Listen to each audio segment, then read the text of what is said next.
There she stood in white silk and broken dreams, abandoned at the church steps because someone decided she wasn't thin enough to love.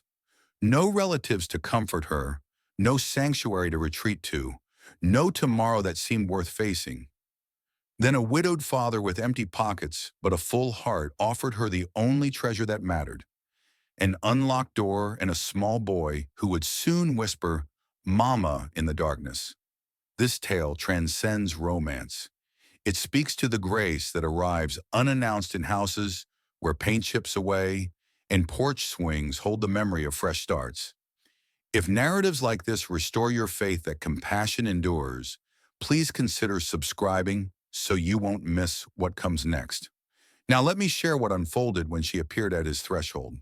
The seamstress shop lay dim, illuminated only by gentle lamplight and the rustle of fabric being measured, pinned, and perfected.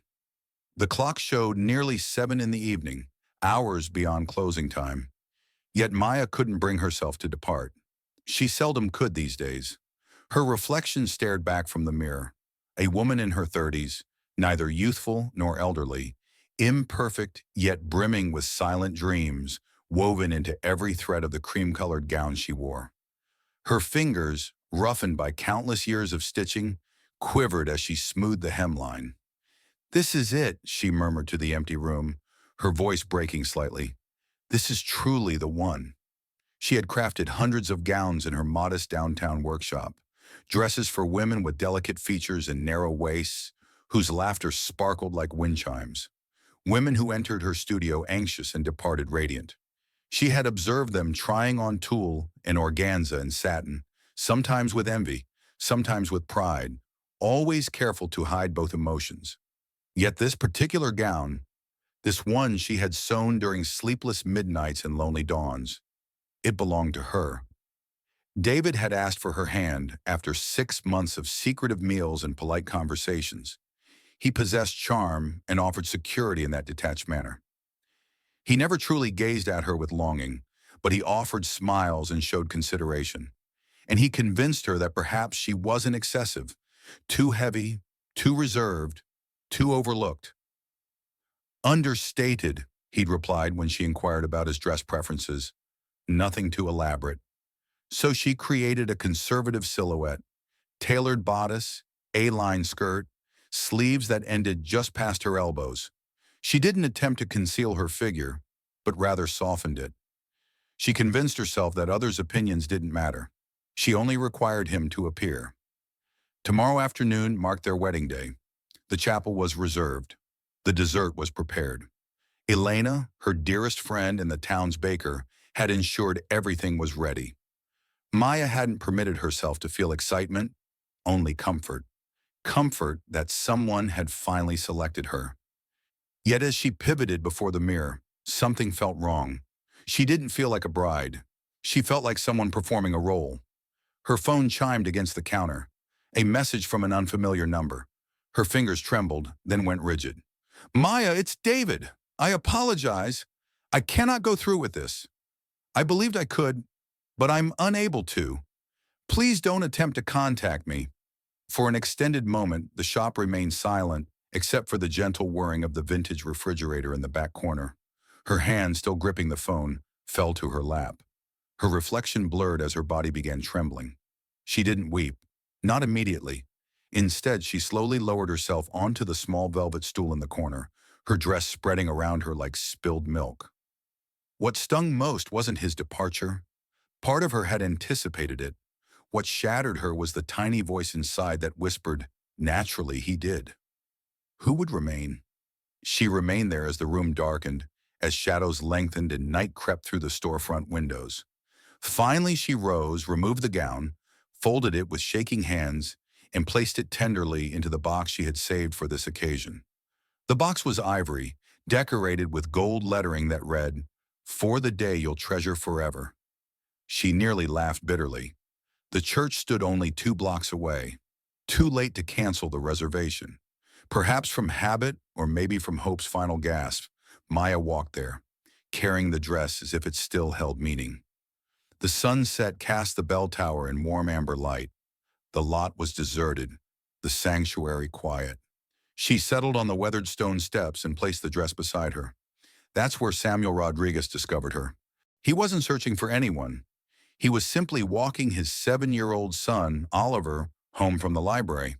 Their Friday tradition. Samuel, a contractor by profession, had grown more reserved since his wife's passing 3 years prior. Oliver was his universe, but grief had taught them both to live cautiously. The boy pulled at his father's sleeve. "Papa, why is that woman sad?" Samuel looked up. She wasn't crying exactly, but her eyes seemed distant. Her lips trembled in a way that suggested she was using all her strength not to collapse. Her hands clutched a box tied with ivory ribbon, as if it contained something precious or something shattered. He paused. Usually he would have continued walking. He avoided involvement, but something about her, perhaps how the breeze played with her hair, or how carefully she'd positioned that box beside her, felt like an unfinished story. "Excuse me," he asked softly. Maya started, surprised. She attempted to smile, but it cracked halfway through. "Sorry, I'm all right. Just waiting for someone." Samuel didn't press. He nodded, glancing at Oliver, who had wandered closer and was now studying the box curiously. "Is it a present?" the boy asked. "No, sweetheart," she answered gently. "It's a dress." "Is it yours?" "Yes." "Are you getting married?" Her throat constricted. She managed a small shake of her head. "Not anymore." Oliver looked at his father, confused. Samuel stepped forward, uncertain of his actions until he heard his own voice. "We live just a few streets over. You're welcome to come rest for a while if you'd like." Maya stared at him. Samuel smiled awkwardly. "It's not much, but it's warm, and we have leftover enchiladas." She looked at the church doors, at the box beside her, then at this man and his curious little boy. And for reasons she couldn't explain, she nodded. "All right," she whispered. "Thank you." Samuel picked up the box without asking. It felt lighter than expected. They walked in silence. Night embraced them, and somewhere between the chapel steps and the Rodriguez front porch, something small and invisible began to heal. The Rodriguez home sat at the town's edge, surrounded by weathered wooden fencing and an ancient oak tree that had dropped most of its foliage. It was the type of place that appeared unremarkable in daylight, but in the gentle quiet of evening, it emanated a modest warmth, like the dwelling of someone who had once embraced joy and hadn't entirely forgotten how. Maya stepped onto the porch hesitantly. She felt displaced, like an intruder in someone else's ordinary existence. The boards creaked beneath her weight, and a single bulb above the entrance flickered as if questioning her presence. Samuel unlocked the door and stepped aside to let her enter. "It's modest, but it's home," he said. Not apologetically, but with simple honesty. Inside, the house carried the faint aroma of vanilla and cedar. A partially completed birdhouse sat on the kitchen table, surrounded by wood shavings and small screws. There were plates in the basin, a pile of homework on the counter, and a threadbare blanket draped over the back of a comfortable armchair. It wasn't pristine in the curated manner of design magazines, but it was inhabited, cherished, and authentic.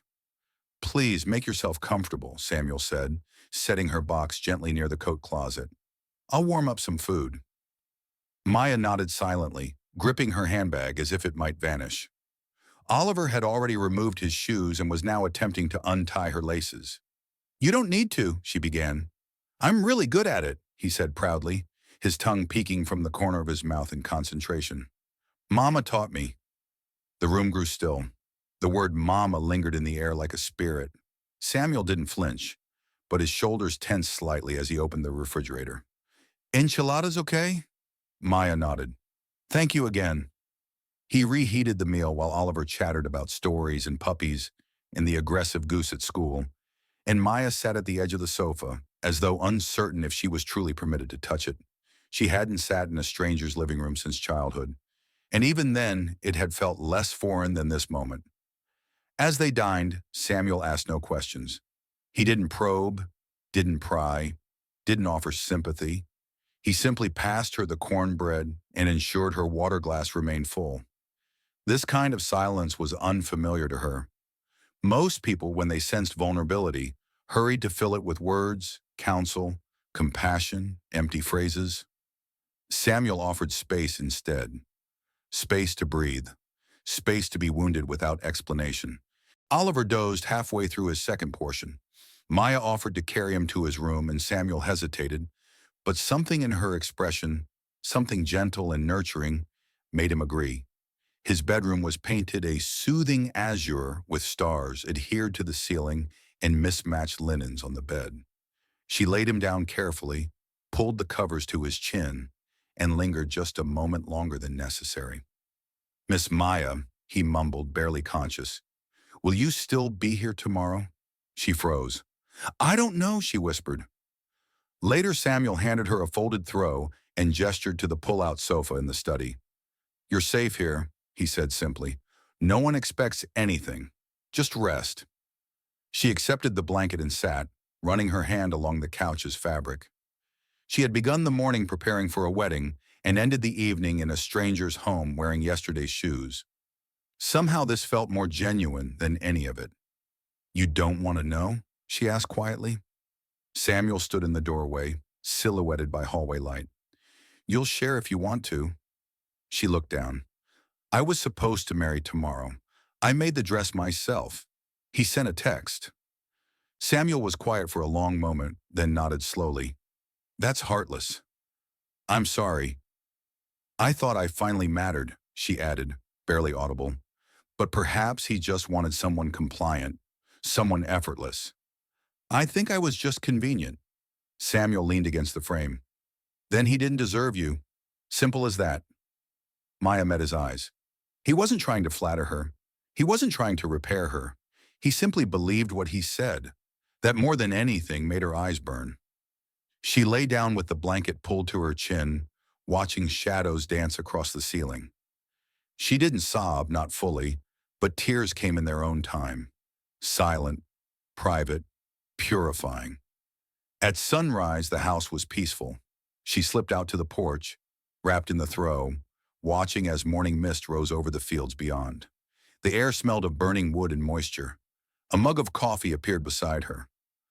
"Thought you might be awake," Samuel said, offering it to her. She accepted it gratefully. Their fingers touched briefly, neither pulled away. "You exist in a peaceful world," she said softly. "I used to enjoy noise," and he said. "Then my wife passed and silence began feeling more like home." Maya glanced at him, surprised by his openness. "She was gentle," he said, gazing toward the trees, "and courageous, fought fiercely. Cancer." "I'm sorry," he shrugged. "We all lose someone. I just hope I'm raising Oliver in a way she'd approve of." Maya sipped the coffee, letting the steam warm her lips. "He's a wonderful boy. He's drawn to you. He doesn't even know me." "Children recognize the good ones before the rest of us do." She smiled faintly, and in that smile was the first spark of something long buried, perhaps dignity or self-worth. For the first time in ages, Maya didn't feel like someone being rescued. She felt like someone arriving. 3 days had passed since Maya arrived at the Rodriguez home, though it seemed like time had slowed and gentled around her rough edges. There was something about the rhythm of this place that calmed her spirit like no medication or prayer ever had. The way the morning light glided across the windowsill in the study, the distant sound of a rooster down the lane, the muffled noise of Oliver's cartoons before school. It was peaceful but not vacant, tranquil but not stagnant, and Samuel didn't hurry her. He hadn't asked when she was departing or how long she planned to remain. He simply allowed her to exist within the gentle framework of his home, granting her the dignity of space. He brought her coffee each morning, left folded linens on the sofa's armrest without comment, and occasionally invited her to sit with him on the porch after supper. They didn't discuss the wedding. Not again, yet neither pretended it hadn't occurred. That quiet understanding between them was the closest thing to peace Maya had experienced in years. That afternoon, she wandered into the backyard with Oliver. He was busy arranging stones in unusual patterns, declaring he was constructing a fortress with a secret passage and a moat, and possibly a bakery too. Maya laughed, a soft, surprised sound that startled even her. She hadn't realized until that moment how long it had been since her laughter felt genuine. "You can't build a bakery without pastries," she told him. Oliver paused, considering her. "Do you know how to make pastries? Apple and pecan? Maybe even rhubarb if someone's daring?" He beamed and pointed to the kitchen window where Samuel was watching. "Papa's daring, but he doesn't like rhubarb. He says it's bitter, like painful memories." Maya blinked, surprised at the wording, but it suited Samuel in an odd way. He was a man who had tasted loss and learned not to chase sweetness too eagerly. "Let's make apple then," she said, brushing her hands on her pants. Later, the kitchen came alive with cinnamon, nutmeg, and quiet conversation. Oliver peeled apples while Maya prepared the pastry, teaching him how to handle the dough with his fingertips and not stretch it too much. "If you pull it too hard," she warned, "it tears." Oliver squinted at her. "Like people?" She looked up, startled, but then smiled. "Exactly like people." When Samuel entered, his eyebrows rose at the sight. "Smells like autumn." "It's July," Maya said, brushing flour from her cheek. "Still smells like autumn." They ate dinner at the kitchen table, an ordinary meal of meatballs and vegetables. But for Maya, it felt like a banquet. It wasn't the food.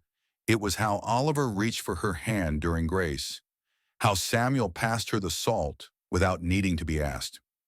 Something about this house, this life, was mending her, stitch by stitch. After dinner, Maya helped Oliver with a school project.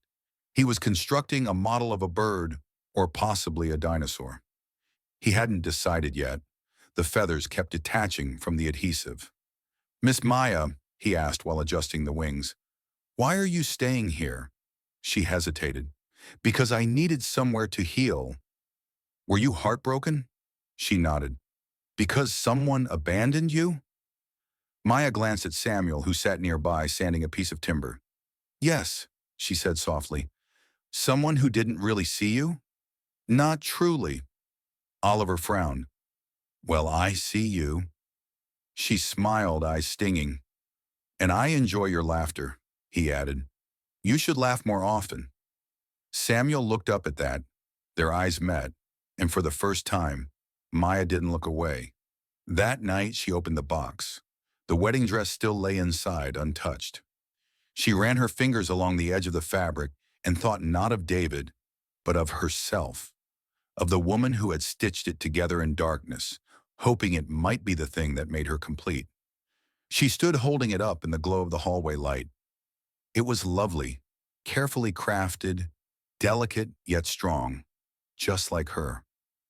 She didn't cry this time. She folded it again, gently, purposefully, and returned it to the box, not with sorrow, but with respect. It wasn't a grave now. It was a reminder of who she had been and who she was becoming. The next morning, she found Oliver in the backyard again, this time building a miniature swing from string and wooden sticks. "Want to help?" he asked. Maya sat beside him on the grass. "Sure," she said. They worked in silence, and it didn't feel uncomfortable. It felt secure, like the silence knew them both and chose to remain anyway. When the swing was finished, he handed it to her like a treasure. "It's for your dress box so it doesn't feel so lonely." Maya felt her throat tighten again. "I don't know what to say," she whispered. "Just say thank you." "Thank you." Samuel watched them from the porch, arms loosely crossed, a quiet expression on his face that spoke louder than words ever could. Later, as the sun disappeared behind the trees, casting golden light across the backyard, Maya leaned back and let it warm her face. She closed her eyes and listened. Not for a voice or a memory or a promise, just for the wind. And for once, it didn't carry regret. It carried peace. The backyard had become her haven. Each morning, Maya stepped outside with a steaming cup of coffee and the old patchwork throw wrapped around her shoulders. The early air was fresh with dew and the faint scent of wildflowers, the world still choosing between sleep and awakening. Oliver's swing, a little lopsided now but charming in its imperfection, hung from the lowest branch of the oak tree. It swayed slightly with the breeze as if whispering, "We're still here. We're all right." Maya found comfort in that. She had begun removing weeds from the overgrown flower bed beside the porch, not because anyone requested it, but because it gave her hands purpose, something tender. She worked slowly, learning plant names from an old book she discovered in Samuel's hallway. Gardening basics with dog-eared pages and soil stains on the cover. She never imagined she'd be the type of woman who found healing in dirt. But there it was, earth beneath her fingernails, sunshine on her neck, fresh air in her lungs. It felt like rebirth in slow motion. Samuel emerged one morning to find her planting sunflower seeds in neat curved lines. "You don't have to do that," he said, setting down his coffee and leaning against the porch rail.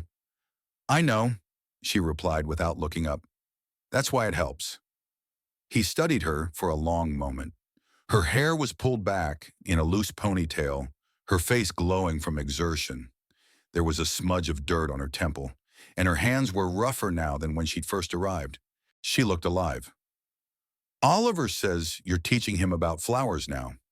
"Just the name," Maya said, brushing hair from her forehead. "He thinks Rose is a girl's name." "He's not wrong." Samuel chuckled, then stepped off the porch to kneel beside her. "You've transformed this place," he said. "It was quiet before, but now it feels like it's breathing again." She paused. "I'm not sure if that's a good thing." "It is," he said. "It's a very good thing." Inside, Maya had started to reclaim other things too. Little corners of comfort she hadn't touched in years. She baked. She mended. She cleaned the windows just because it made the light fall more beautifully across the floor. She moved through the house like someone who belonged, even if she never voiced it aloud. Samuel noticed. One night as he passed the study, he saw her curled on the sofa, sketching. A worn leather notebook lay open in her lap, pencil in hand. She didn't see him watching. Her sketches were dresses, but not the kind from bridal magazines. These were different. One had sleeves made of knitted lace and a loose bodice designed for comfort, not show. Another was a two-piece ensemble with flowing lines and practical pockets drawn for a body that moved and stretched and lived. They were beautiful, honest, and nothing like the dress in the box. She was designing for real women now, maybe even for herself. The next morning, Elena arrived. She didn't knock, just breezed through the front door with 2 bags of groceries and a container of cinnamon rolls like she owned the place. "I figured you'd be holed up," she said to Maya, plunking the rolls on the table. "So I brought incentives." Maya laughed, startled but warm. "I'm not hiding." "You're definitely hiding, but you're glowing, so I'm allowing it." Samuel watched from the doorway as the 2 women fell into easy conversation. Elena was the kind of friend who didn't ask permission to care. She filled the room with energy, drawing Maya into her orbit like it was the most natural thing in the world. "So," Elena said, lowering her voice once Oliver went outside, "is this a situation, or are we just baking pies and pretending?" Maya blushed. "I'm not sure what it is. It's gentle, and I need gentle right now." Elena softened. "Then you're in the right place." That evening, as they sat around the fire pit in the backyard, Maya, Samuel, and Oliver roasting marshmallows, there was a stillness between them that didn't ask for explanation. Oliver told a story about a talking rabbit who wore galoshes and stole cookies from ogres. Maya laughed until her sides ached. Samuel watched her with quiet wonder, pondering when her laughter had started to sound like part of the home he'd once thought was permanently hollow. "Did you have a backyard growing up?" Oliver asked her suddenly. Maya hesitated. "Not one like this." "What kind?" She thought for a moment. "An apartment courtyard, concrete, and one dying tree. I used to pretend it was a forest." Samuel chuckled. "Imaginative kid." "Desperate," Maya said with a small smile. "But yes, a little imaginative too." Oliver nodded, satisfied with that answer. Then he turned to Samuel. "Can she stay like forever?" Samuel's eyes met Maya's across the firelight. She looked away first. Later that night, when everyone had gone to bed, Maya stepped outside and stood beneath the stars. The sunflowers had not yet bloomed, but she imagined them there, bright and unashamed, just waiting for their moment. She placed a hand over her heart and whispered to the darkness, "I'm still here, not perfect, Not fixed, but still here. And for the first time in ages, that felt like enough. The box had been sitting untouched in the corner of the study, as still and silent as a closed book. But it was never really gone, just waiting. Like a forgotten letter on a shelf, it hummed quietly in Maya's subconscious every time she passed it. She could almost hear it calling her name. 3 weeks had passed since the non-wedding. Enough time for wounds to heal, for routines to plant themselves quietly into her day. Morning coffee with Samuel. Backyard adventures with Oliver. The occasional burst of laughter that startled her into remembering happiness. But the box, it remained untouched, sacred, terrifying. That morning the house was quiet. Oliver was at a friend's sleepover. Samuel was in the garage hammering at a half-built bookshelf. Maya stood alone in the study, barefoot, hands dusted with flour from a pie crust she'd abandoned mid-roll. She walked over to the box as if drawn by something deeper than memory, something closer to freedom.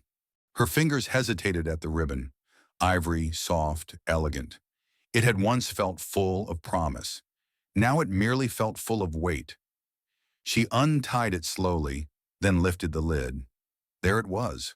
The dress lay as carefully folded as the day she had packed it. Every seam straight, every thread in place. It hadn't faded. It hadn't aged. It had simply waited. Maya lifted it into her arms, the weight of it surprising her. She stood holding it like a memory she hadn't quite made peace with. Without fully knowing why, she put it on. The fabric embraced her in all the familiar places, the fitted bodice, the structured waistline, the gentle flow of the skirt. She had designed it to hide and soften, to please someone who had never truly seen her. In the mirror, she saw not a bride, but a woman wrapped in expectations that no longer belonged to her. The dress was beautiful. Her stitching was flawless. The lace sleeves graced her arms like a whisper, but something felt wrong. She couldn't breathe, not because it was too tight, but because it wasn't hers anymore. Maybe it never had been. She sat on the edge of the bed and looked down at her hands, the fabric spread across her lap. So much effort, so much hope poured into a gown that was never worn for a man who never appeared.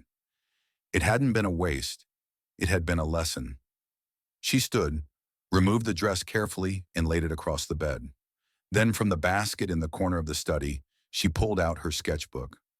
For weeks she had drawn silhouettes of dresses for women shaped like her, for girls who laughed with their bellies, for grandmothers with wide hips and wider stories. She'd sketched in the quiet, not sure why, not sure for whom. Now she knew. She picked up the scissors from her sewing kit, held them above the bodice, paused. This wasn't destruction, it was reclamation. With a breath as steady as prayer, she cut the dress, not in anger but in reverence. She trimmed the bodice into a soft V-neck, loosened the waist, let the skirt breathe. She took the extra lace from the sleeves and fashioned a belt. Wide, strong, imperfect. By the time she finished, the sun was lower in the sky, and her hands ached with satisfaction. The new dress lay across the bed like something reborn. Not a costume for someone else's dream, but a garment made for the woman she was now. She wore it to the front porch that evening, bare feet touching the wooden steps. Samuel looked up from sanding the bookshelf, saw her, and stood without a word. Maya stepped into the golden glow of the setting sun. "It's the same dress," she said before he could ask. Samuel nodded. "It's different." "It is," she said, "because I am." They stood in silence, the quiet not heavy this time, but sacred. "I made it for someone else once," she continued, "someone who never came." "And now?" he asked. She looked down at the hem, fluttering gently in the breeze. "Now I made it for me." That night, after Oliver had fallen asleep and the dishes had been put away, Maya pulled a folded envelope from her purse. She had written it the night after the wedding that wasn't, but never sent it, never had the courage to even read it again. Now she sat on the back porch and unfolded it with calm fingers. "David, I don't hate you. I don't love you either. Not anymore. I think deep down I always knew you weren't mine, but I wanted to be chosen so badly that I ignored the truth. I thought if I made myself small enough, quiet enough, pleasing enough. Maybe you'd stay, but I'm not small, and I'm not sorry anymore. I hope you find what you're looking for. I hope I find what I've been missing in myself." She smiled, folded the letter, and tossed it into the fire pit. The flames took it quickly. No protest, no drama, just release. In the days that followed, Maya began altering more than dresses. She rearranged the study furniture so it flowed better with the light. She asked Elena if she could rent a small studio space above the bakery for a tailoring business focused on real body bridal. She even accepted her first order from a divorced teacher, remarrying in her 60s, who asked if Maya could make her a dress that felt like freedom. And she could, because now she understood that word.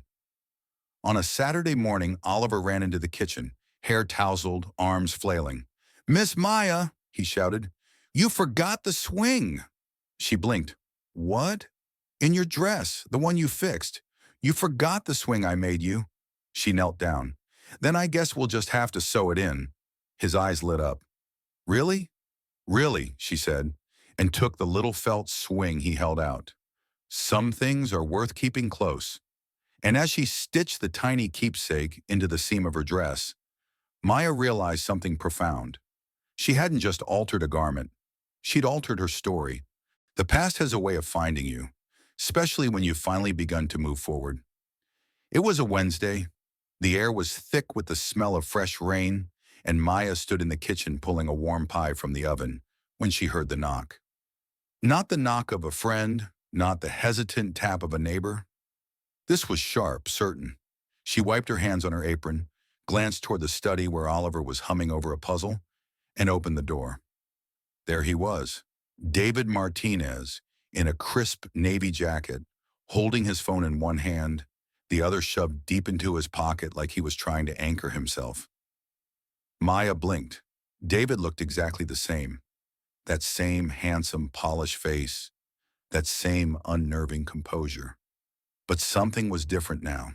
She wasn't standing beneath a church bell tower waiting to be loved. She was standing in her own breath in a house filled with cinnamon and second chances. "Maya," he said. She didn't reply, just waited. "I heard you were still in town." He cleared his throat, glanced at the porch swing, at the shoes beside the mat, at the children's chalk drawing still visible on the sidewalk. "This is a nice place," he added like he needed something to say. "What do you want, David?" Her voice was steady, not sharp, not afraid, just done. He looked startled. "I wanted to see you, to explain." "There's no explanation that starts with a text and ends with silence," she said. David shifted. "I was scared. You were just so... Everything was moving fast and I... You mean I was too big," she said. Not as accusation, but truth. Too present, too inconvenient to love in public. David's mouth opened, then closed. Maya tilted her head. "You wanted a paper doll. I'm not that. I know that now." "I know that now," he said. "I was a coward." She nodded. "Yes, you were." A long silence passed between them. The rain began again, gentle, insistent. "I'm sorry," he said, softer this time. "I believe you," Maya replied, "but I don't need it anymore." David blinked again, truly rattled now. "You're different." "I am." He looked at her for a long moment. "Can I take you for coffee?" "Just to talk." She smiled politely. "David, this isn't anger talking. This is peace. I don't need coffee. I don't need closure. I got something better." "What's that?" She gestured behind her toward the open study, the kitchen filled with warmth, the garden beyond the window.